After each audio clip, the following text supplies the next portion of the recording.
Assalamualaikum warahmatullahi wabarakatuh. Perkenalkan, nama saya Rodiansa dengan nomor induk mahasiswa 2103020064, Fakultas Keguruan dan Ilmu Pendidikan Universitas Maritim Raja Ali Haji, kelas B, program studi matematika.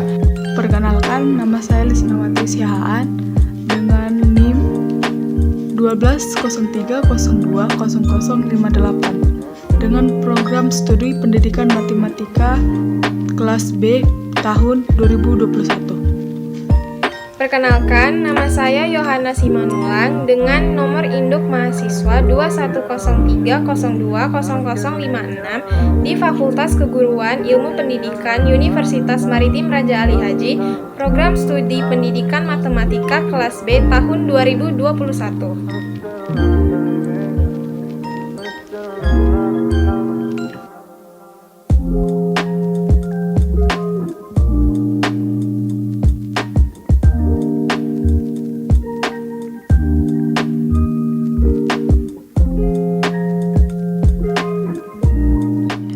René Descartes atau dikenal juga sebagai Renatus Cartesius dalam berbahasa Latin, merupakan seorang filsuf dan matematikawan Prancis.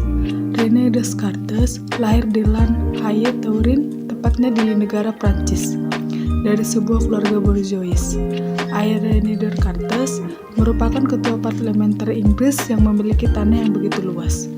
Ketika ayah René Descartes meninggal, René Descartes pun mendapatkan warisan dari ayahnya. Kemudian ia menjual seluruh tanahnya tersebut dan menginvestasikan uangnya. Dia bersekolah di Universitas Jesuit di Lanfranchi dari tahun 1604 sampai 1612, yang tepatnya telah memberikan dasar-dasar matematikawan modern, walaupun sebenarnya dia mempelajari atau pendidikannya itu di dalam bidang hukum. Pada tahun 1612, dia pergi ke Paris. Namun dia merasa kehidupan di Paris sangat membosankan. Kemudian ia mengasingkan diri ke tempat yang pelosok, dan ketika teman-temannya mengetahui tempat ia mengasingkan diri, ia pun mengasingkan diri lebih jauh.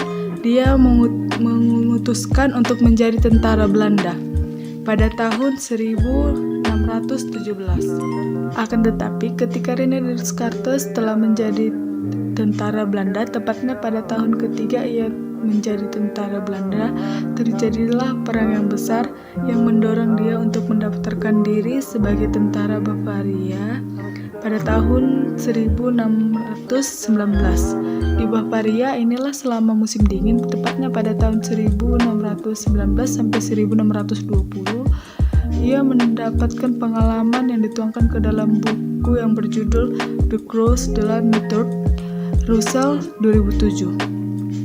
Pemikirannya yang membuat revolusi filsafat di Eropa karena pendekatan pemikirannya bahwa semua tidak ada yang pasti, kecuali bahwa seseorang bisa berpikir. Hal ini juga yang membuktikan bahwa keterbatasan manusia dalam berpikir dan mengakui sesuatu yang di luar kemampuan manusia. René Descartes lahir pada 31 Maret 1596 di Prancis dan wafat pada 11 Februari 1650, tepatnya pada usia yang ke-53 di Swedia. Kebangsaan René Descartes yaitu kebangsaan Prancis. Percobaan geometri yang dilakukan René Descartes yaitu percobaan geometri analitis.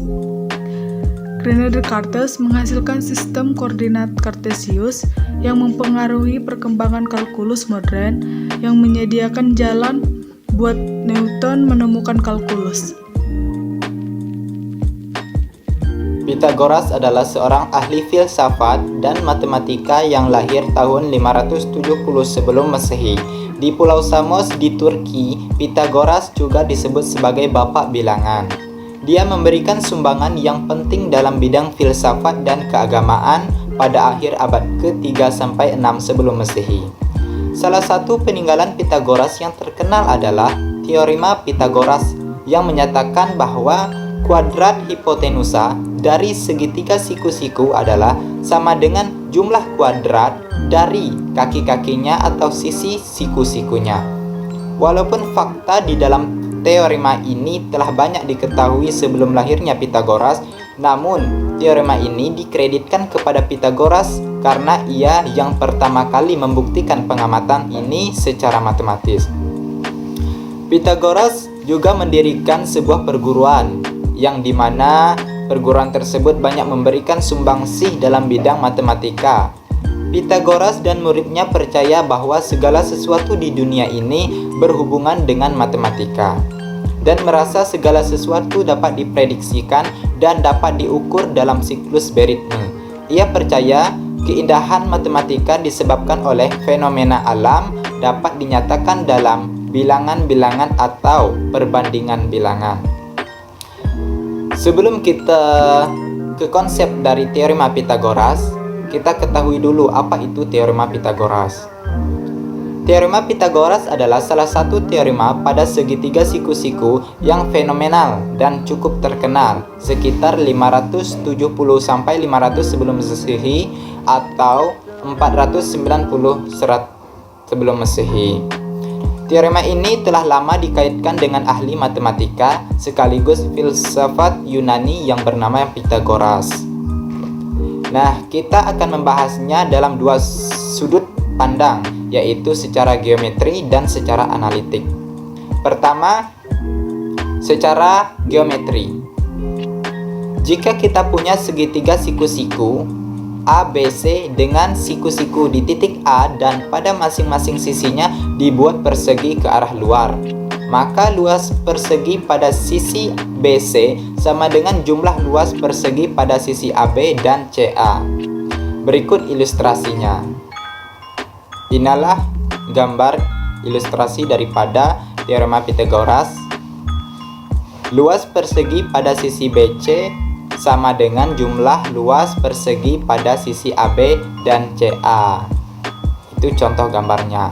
Kemudian secara analitik, dari sudut pandang geometri di atas dapat kita misalkan panjang sisi AB, CA, dan BC berturut-turut sebesar AB dan C sehingga kita punya luas persegi pada sisi AB adalah AB kuadrat sama dengan A kuadrat.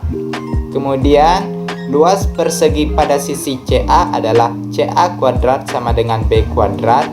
Dan yang terakhir, luas persegi pada sisi BC adalah BC kuadrat sama dengan C kuadrat. Nah, untuk lebih mudahnya dapat kita tuliskan sebagai berikut. AB kuadrat ditambah CA kuadrat sama dengan BC kuadrat atau A kuadrat ditambah B kuadrat sama dengan C kuadrat. Lalu, apakah persamaan teorema Pythagoras tersebut bernilai benar? Yuk, mari kita buktikan bersama. Pembuktian teorema Pythagoras. Kita misalkan kita punya segitiga siku-siku sebagai berikut. Kita akan membuktikan bahwa A kuadrat ditambah B kuadrat itu sama dengan C kuadrat.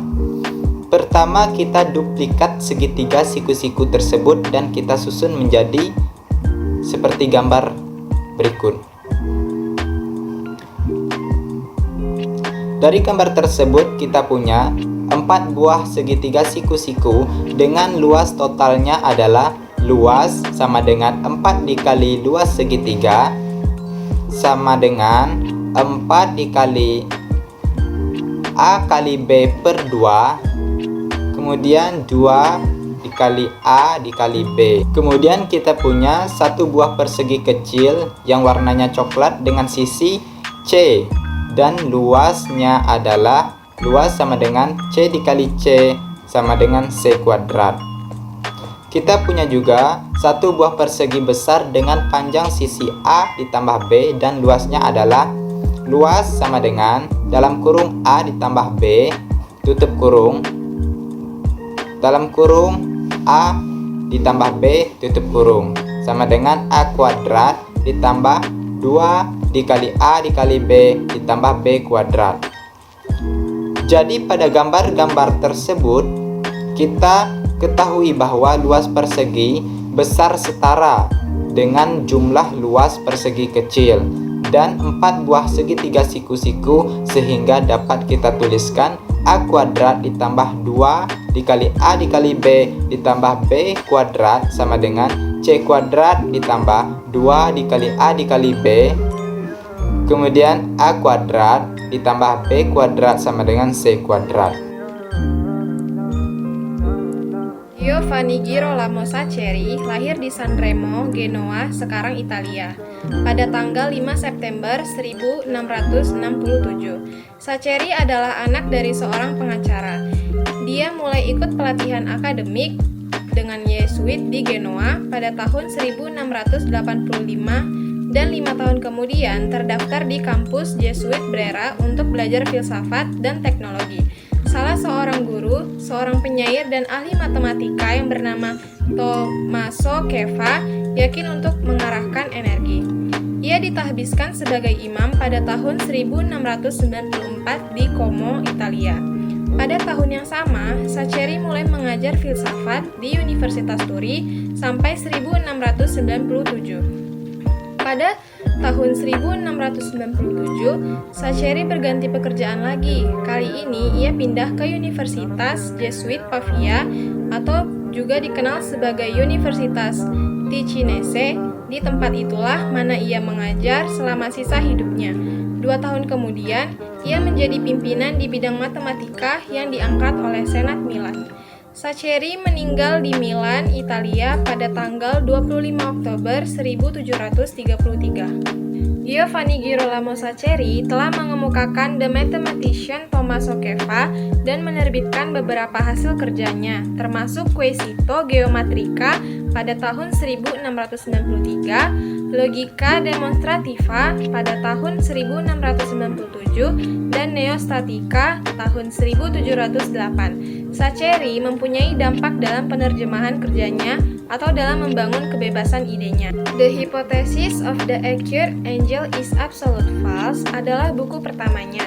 Sekarang dia menghasilkan teori hiperbolik geometri. Buku pertamanya merupakan garis yang langsung kontradiksi dengan postulat Euclid yang kedua. Saccheri membuang koreksinya setiap saat. Sekarang ini prinsipnya merupakan masukan dalam eliptik geometri. Saccheri merupakan orang yang berpengaruh dalam matematika. Dia banyak menemukan teori-teori yang sangat bermanfaat dalam memecahkan masalah matematika. Salah satunya ditemukannya teori segi empat yang masih digunakan sampai sekarang. Segi empat Saccheri dalam geometri hiperbolik. Saccheri menarik garis yang tegak lurus pada ujung-ujung 2 buah segmen garis yang saling sejajar. Bangun yang terbentuk ini disebut sebagai segi empat Saccheri atau Saccheri quadrilateral. Demikianlah penjelasan toko geometri. Sekian dari kami, terima kasih. Wassalamualaikum warahmatullahi wabarakatuh.